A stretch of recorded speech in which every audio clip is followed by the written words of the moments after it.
So இந்த 3 ஸ்கொயரையும் நீங்கள் கரெக்டாக அடுக்கி வச்சிங்கன்னா உங்களுக்கு ஒரு ட்ரையாங்கிள் உருவாகிறத நீங்கள் கவனிக்கலாம். இங்கே பார்த்தீங்கன்னா தெரியும், இப்போ இங்கே ஒரு ட்ரையாங்கிள் இருக்குது. ஓகேங்களா, இந்த ட்ரையாங்கிளை வந்து நம்ம ரைட் ஆங்கிள் ட்ரையாங்கிள் சொல்லுவோம்.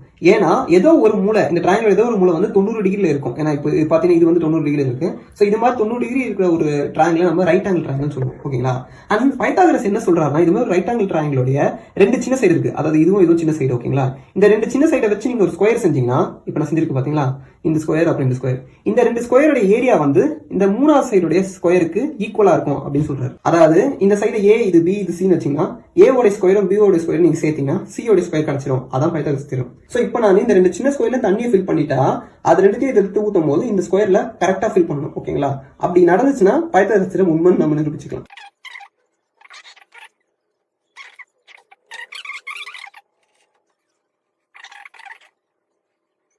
ஸோ நீங்க பாத்தீங்கன்னா தெரியும், எக்ஸாக்டா ஃபில் ஆயிருக்கு.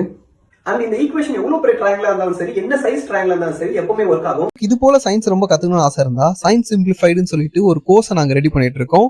அந்த கோர்ஸ் இப்போ நாங்க ப்ரீ ஆர்டர் எடுத்து வந்திருக்கோம். ஸோ நீங்க இப்போ ஆர்டர் பண்ணீங்கன்னா கோர்ஸ் இன்னும் சில மந்த் லான்ச் ஆகும்போது ஃபர்ஸ்ட் ஆக்சஸ் உங்களுக்கு இருக்கும். ஸோ சேனலுக்கும் அது ரொம்ப ஹெல்ப்ஃபுல்லா இருக்கும். அந்த லிங்க் நான் சேனல் பயோல கொடுத்துருக்கேன், செக் பண்ணி பாருங்க. தேங்க்யூ.